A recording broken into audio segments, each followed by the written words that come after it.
So the worst kept secret in gaming at the minute, the fact that Silent Hill is back, was revealed the other night officially by Konami in this live stream, where they revealed the Silent Hill 2 remake, a sequel to the original Silent Hill film, a title called Silent Hill F, Silent Hill Ascension, and Silent Hill Townfall. I'm still not over that last one. Like, that is the funniest name ever, especially considering they had Silent Hill Downpour. Just sounds like the same thing, sort of. But anyway, before we get on some stupid tangent, because I know I'm bad for that, we're going to analyse this trailer, Silent Hill 2 remake trailer, because this is the... I mean, I was interested in the other stuff they talked about, but this was the meat of it, really, I think, for most people. It's definitely going to be the one that gets the most reactions. It's considered like the greatest horror game of all time, Silent Hill 2. It's the shining moment of the series, produced all the most iconic moments, has the deepest story, the deepest characters, some of the most recognisable monster designs in games, impeccable soundtrack. And I just wanted to interject briefly and say that why am I making a video on Silent Hill if I do all these psychedelic videos? Well, I thought it would be appropriate, not only considering I've done a video on Silent Hill 2 like 7 years ago or so, before I started veering towards psychedelic content, but also, if you're not aware, the fonts that I use in my videos are from Silent Hill. A lot of the music I use is from Silent Hill 2 and 3. Obviously I actually use music from all over the series, but predominantly from those two. And it's really gone a great deal towards establishing the atmosphere of my videos and amplifying it. So I thought it would be appropriate to make a video talking about it, especially considering the massive bombshell that has been all these announcements. So yeah, I just wanted to say a few things. A main thing that struck most people is the design of James and his face and the whole vibe that's created through this trailer. And the main difference I find between the remake and the original Silent Hill 2, based entirely off what was shown yesterday, is that the remake has a much more like definitive, angsty vibe to it. So in the original, you couldn't really tell what James's emotions were, and whether this was a deliberate design decision or a limit of the technology, well, it's probably a mixture of both. It actually added a lot towards the ambiguity of the story and James's character. You don't really know what's wrong with him. Like, the most obvious is the comparison between the mirror, him staring in the mirror. In the original, he looks very blank and sort of confused or depressed, empty, and in the new one, he's very definitively sad or grieving. He's clearly suffering even before entering the town and encountering any monsters. There's just something very odd about him in Silent Hill 2, the original. And it's not necessarily a bad thing, and it's what they've changed. It's quite clear that they wanted to adapt it for a modern age. They're going to use like serious technology, aren't they, to make the characters more expressive, emotional, introduce it to a new audience. And you know what, that's not a problem. If anything, the main thing I want from this game is, yeah, I know I think probably more than likely they're just going to do a from the ground up remake, but I do hope they deviate from the original in some ways, or add new scenes, new parts of the game, which I think is already pretty clear they're going to do, because you actually see this. I swear there's a shot of the diner from Silent Hill 1, which if you're a Silent Hill nerd, you'd know that that's on the other side of town where Silent Hill 2 doesn't actually take place. So could we be in for a full exploration of the town itself? Are they going to change like the structure of the game, how it plays out? Maybe add some new aspects to the narrative. I think that'd be more interesting than doing a straight up remake. I prefer the vibe of, say, like Resident Evil remake on the GameCube, where it was more of an expanded version of the first one rather than just a straight up remake shot by shot. I genuinely prefer that sort of vibe, you know, and like the Final Fantasy VII remake, where it's basically becoming a new thing in itself. But if they decide just to do a shot by shot one, I also won't be object to that. It'd be great to replay this fantastic game once again with hopefully more smoother gameplay, some new shots, new dialogue maybe, and just a general new vibe. Like I'm more than open to this. I know the Silent Hill community can be quite reactive when it comes to changes like this, especially when it's such a precious game, and by far one of the most profound games ever made. You can analyse Silent Hill 2 like a book. It's actually amazing. There's so much thematic depth to it, so much symbolism, and everyone can take away something different from the game. That's what the beauty of it is, and I imagine that they won't lose that touch because that's like the defining feel of the game. Other big things that struck out to me was obviously Pyramid Head's going to be in it. I mean, it's the most iconic monster, possibly one of the most iconic monsters in gaming. It's such a simple but effective design, and there's so many nuances to how it was made. It's really quite beautiful in the most disturbing way. But yeah, it does look very cool, like that we're seeing it in modern graphics. But there seems to be some weird, like, glossy aspect to him. Let me just have a look at it again. Yeah, as you can see, it looks very shiny, and sort of there's another weird, like, fleshy, maybe like leathery texture to him, which obviously wasn't massively visible in the original.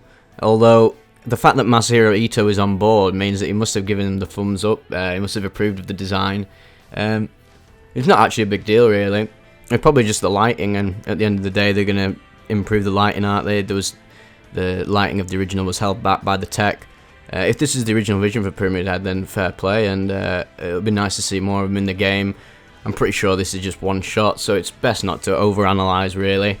Another thing that also stuck out is I don't know if it's just me, but James's face just seemed to change throughout the trailer. I actually really don't mind the design of James in this game. It's definitely better than the fucking Dead by Daylight one. Look at the state of that. But at points throughout the trailer, like say in the mirror scene, it looks like fucking a young David Lynch. At another point, it looks like Markiplier. And then at another point where the mannequin enemy falls down, he looks like the fucking guy off Facade. Like, that absolutely cracked me up when I made that connection.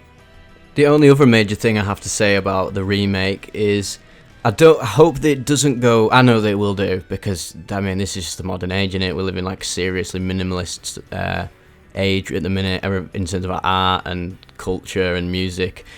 You can guarantee they're just going to turn the original soundtrack into this minimalist vibe that they did with like Resident Evil 2 remake and Demon Souls remake. Like those soundtracks, I just fucking hated them.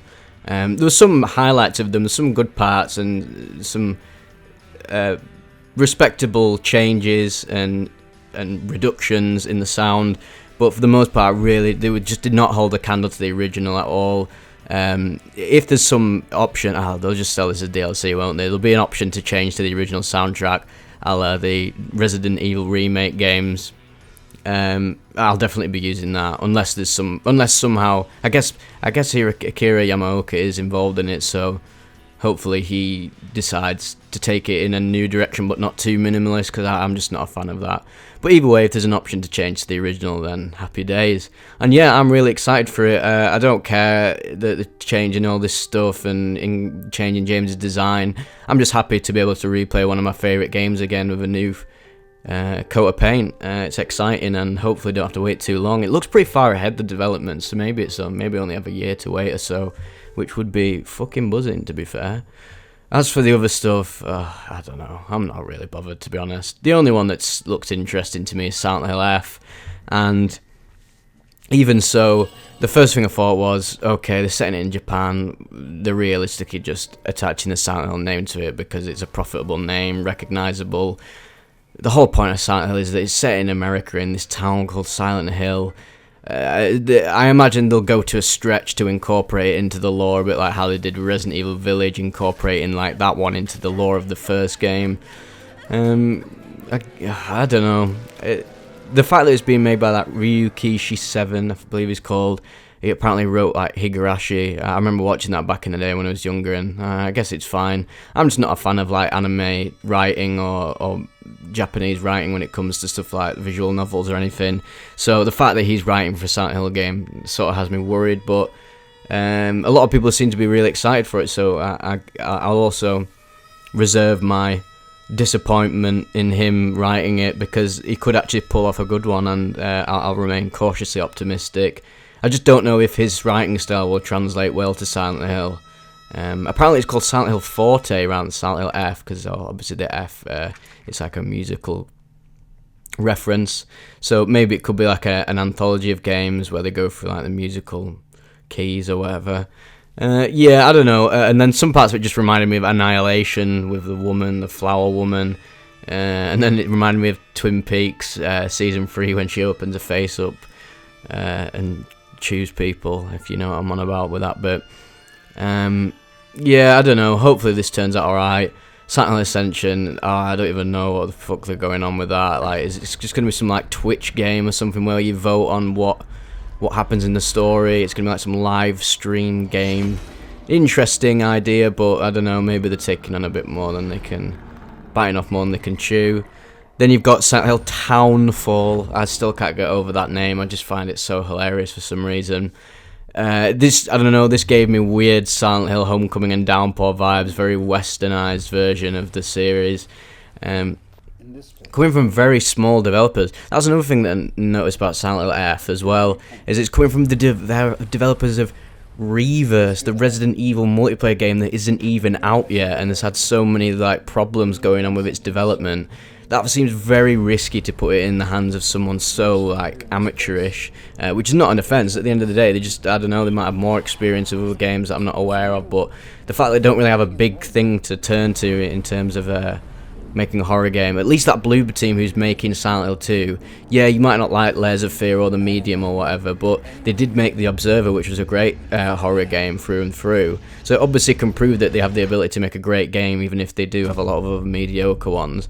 Unlike Silent Hill F and Townfall, where it's like they're just giving him to these developers that have very limited experience. Although they have Silent Hill Townfall devs, Annapurna and is it No Code. I've not played their games, but apparently people really like them, so fair play. I can't really judge them because of the fact I've not actually played their games.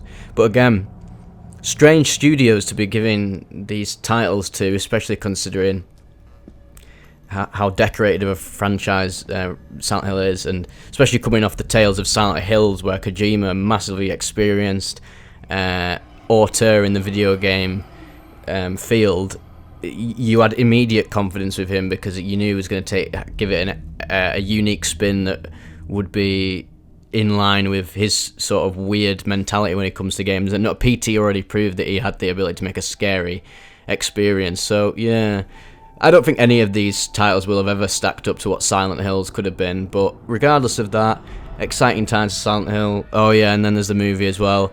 I actually enjoyed the first movie, as shallow and basic as it could be, and quite cheesy. It was just fun to watch Silent Hill be played out on the big screen in a westernized manner. I didn't really take it too seriously. And since he's going to be adapting Silent Hill 2, he could go for it, and there's a big artsy buzz for horror films at the minute. He could actually deliver something quite serious. So, yeah. Exciting times to be a Silent Hill fan, and we'll see what the next year or two brings. Hope you enjoyed this video, and if not, then see you later.